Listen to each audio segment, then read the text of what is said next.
Come on in. Come on in closer. All right. Let's get started. We don't have any amplification, sorry, because it's not allowed. So, welcome to our tribute to John Lewis, and thanks for coming. We are Mike Kirsten and Gail Kirsten, my wife, founders of Nassau, Unified Nassau, Florida. On behalf of Unified, we would like to thank you, the community of Fernandina Beach, for joining us to honor the legacy of John Lewis. Amen. Yay. Woo!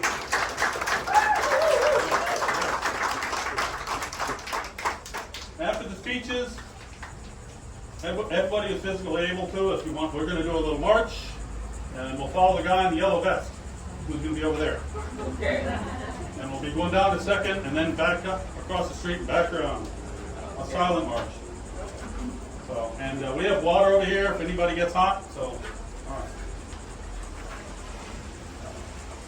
Now, I would like to introduce our speakers.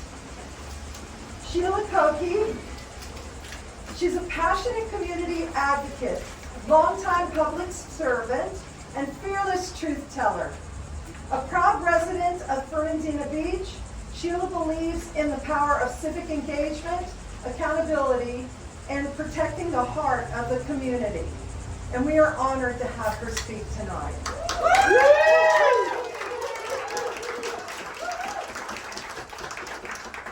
And we have LaShonda Holloway. LaShonda is a dedicated community leader, educator, and advocate who, like John Lewis, believes in lifting up every voice and standing strong for what's right. We're honored to have her with us tonight.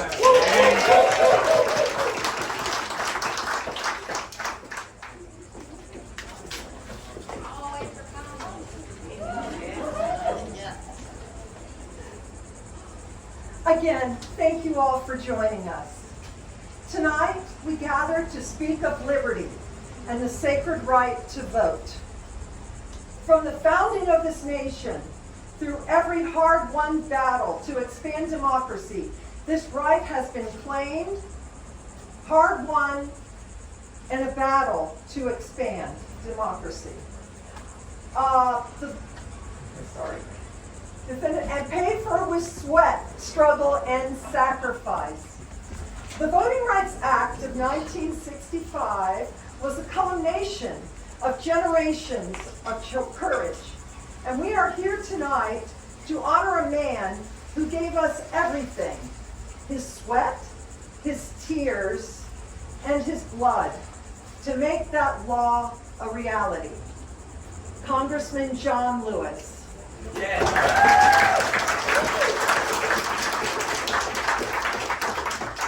But now that very law has been gutted, piece by piece. Protections that Lewis marched for, bled for, and nearly died for are being dismantled. Why? Because there are those in power today who want to turn back the clock to a time when only the wealthy white men and well-connected had a say in our democracy. Yeah. And let's be honest, we let it happen. We looked away. We took our eyes off the ball. But not tonight, not anymore. It's time to get back into the game. It's time to fight like John Lewis taught us, with dignity, with courage, and with unshakable purpose.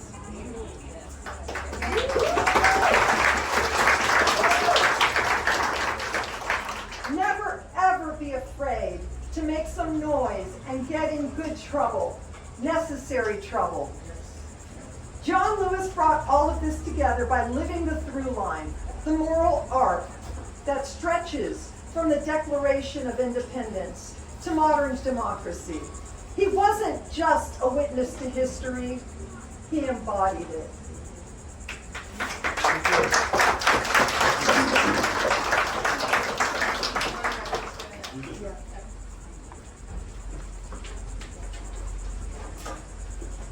We hold these truths to be self-evident, that all men are created equal. Amen. These are the words that launched a revolution. Bold, unapologetic, revolutionary. But we must tell the truth. They were written by men who owned slaves, by men who did not believe that women, the poor, or indigenous people were equal. And yet those words escaped the minds that wrote them. They became more than a declaration of war against a king. They became a declaration of hope for generations yet unborn. The truth of equality was not self-evident in 1776. It had to be fought for, and still it must be. America was not born perfect, but it was born with a promise that it has yet to fully keep, and that's why we're here. We are not here to tear down the idea of America. We are here to demand that it live up to its own words. This country is ours, not because of ancestry, not because of race, not because of wealth, but because we believe in the equality that was promised even when it was denied. That belief is the most patriotic act of all. We are not asking for new promises. We are demanding the fulfillment of one.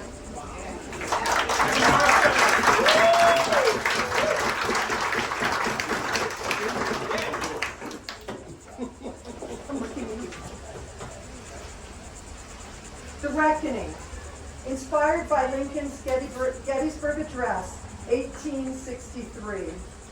77 years after independence, our nation was torn apart, but not by foreign lands, but by the sin of slavery and the failure of conscience. At Gettysburg, Abraham Lincoln reminded us that this nation was conceived in liberty and dedicated to the proposition that all men are created equal. He did not say all men were equal, but that we must be dedicated to that cause. In the midst of the Civil War, at a battlefield where thousands died, Abraham Lincoln gave the nation a challenge.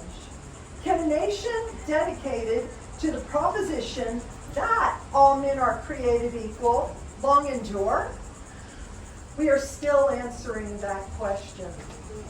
We live in a time when truth is twisted and power is hoarded.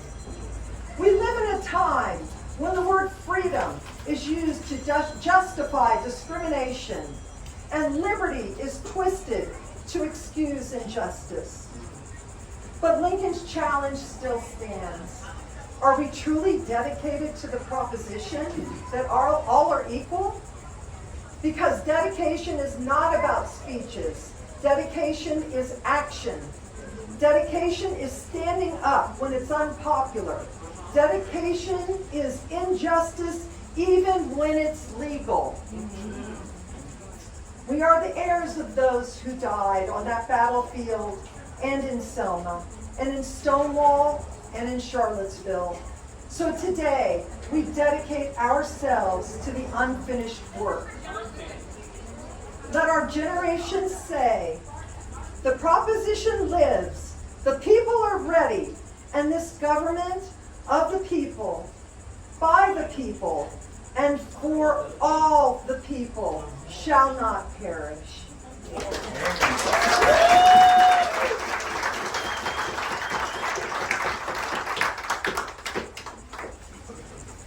Hi. I am here to get into good trouble. However, I will read The Dreamer's Fire, which is inspired by Dr. Martin Luther King. Dr. King told us about the fierce urgency of now. And now we understand exactly what he meant. The arc of the moral universe may bend toward justice, but only if we bend it. We cannot wait until the next election. We cannot wait for courts to save us. We cannot wait for history to catch up. As Dr. King said, freedom is never voluntarily given by the oppressor. It must be demanded by the oppressed. And we demand it now. We demand the liberty that does not depend on zip code, on skin color, on who we love, or how we pray. We are not content with crumbs. We are not satisfied with symbolism. We want justice that lives in budgets. We want justice that lives in policies. We want justice that lives in school boards. We want justice that lives in workplaces. And we want it now.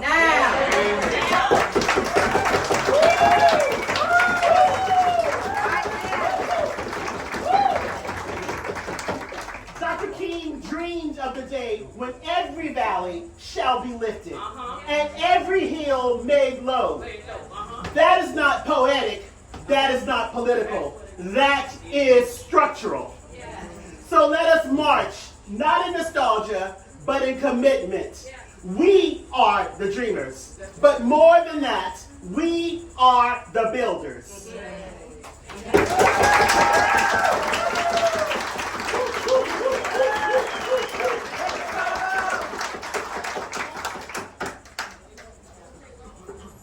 This is the Rising Voice, inspired by the women's suffrage movement of 1848 to 1920. They told us women couldn't think clearly enough to vote. That our voices were too soft, our minds too emotional. They told us to stay in the home, but we made the kitchen table a war room. We met in parlors, in churches, in secret halls. We petitioned, we testified, we protested. And yes, we were jailed. We were force-fed in prison cells, dismissed by presidents, and mocked by newspapers. And still, we rose. In 1920, after 72 years of struggle, women won the right to vote. We were not granted the right to vote. We seized it. And still, even after 1920, many of our sisters, black, brown, immigrant, were left behind. So we say this today. Equality is not equality if it leaves anyone out. So the suffrage movement didn't end in 1920, it only changed shape. And now it's up to us. When any voice is silenced, all voices are threatened. So we speak now, not just for women, but everyone whose vote is suppressed, whose agency is denied, and whose freedom is unfinished. The right to vote is not just a symbol, it's a tool by which we build the future. And we're not just voting for ourselves, we're voting for the daughters, the grandmothers, the forgotten, the future. We're not asking for permission anymore. We are speaking, and we will be heard.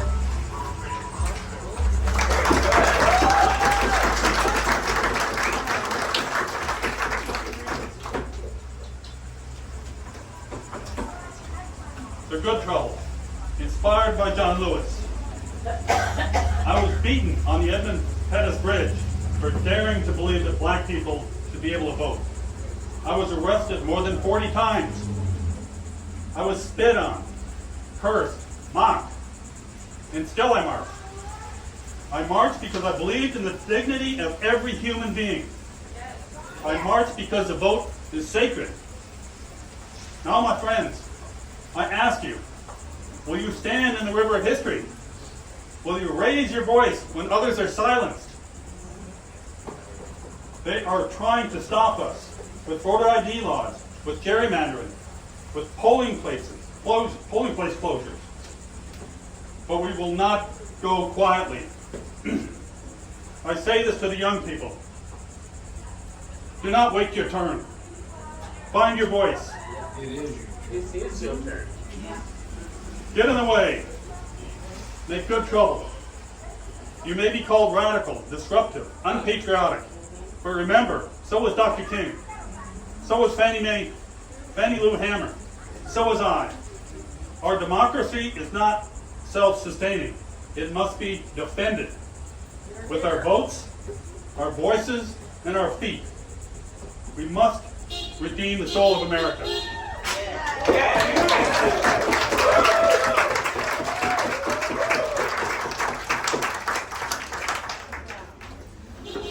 I am just excited to see all of your faces, in particular the young faces. And so I just want to let the young people know that John Lewis was 18 years old when he was beat just trying to vote. I would hope that you all would vote. But right now what I want to do is give a tribute to John Lewis, the bridge between then and now. Let us remember a man who walked with history and then carried it forward. John Lewis did not just witness the struggle for freedom, he stood in its fire. He was the son of a sharecropper, born into a world that tried to tell him his life would not matter. As a boy, he heard the promise of the Declaration of Independence and believed it could include him. As a young man, he marched for the very ideals Lincoln died defending. He fought for the right that women bled for, the right to vote. He stood beside Dr. King and helped give shape to the dream. And through it all, he gave us something else, something no one else could. He gave us a phrase that defines our mission today. Get in good trouble, necessary trouble, and redeem the soul of America. John Lewis.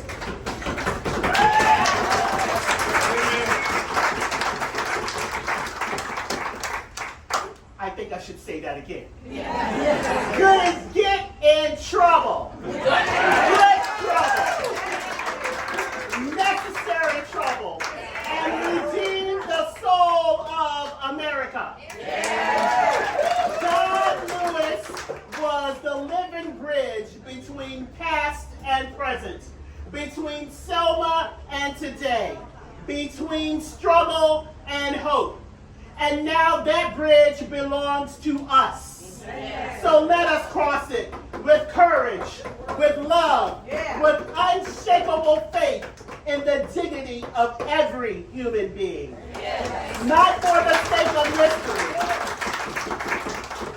not just for the sake of history, but for the sake of the future. Now, before we walk together down Center Street in silence, I also would be remiss if I did not acknowledge the only African American to be elected in this county in the last 25 years, and that is Patricia Thompson, who was once. And that happened in this county because the people got in good trouble and they went to vote. So, again, before we walk together down Center Street in silence, I want you to imagine yourself walking beside John Lewis. Not here, but on the Edmund Pettus Bridge. The year is 1965. You are just 25 years old, and in front of you stands an army of police with batons, tear gas, and horses. They are waiting to beat you down. You are marching only for the right to vote. And in that moment, you must ask yourself, will I stand strong? Yes. Will I push forward? Yes. Or will I walk in this struggle not with fear, but with purpose? Yes. That is the walk that John Lewis took. And now we walk in his footsteps. Let us walk together in silence and with courage, with memory and with conviction.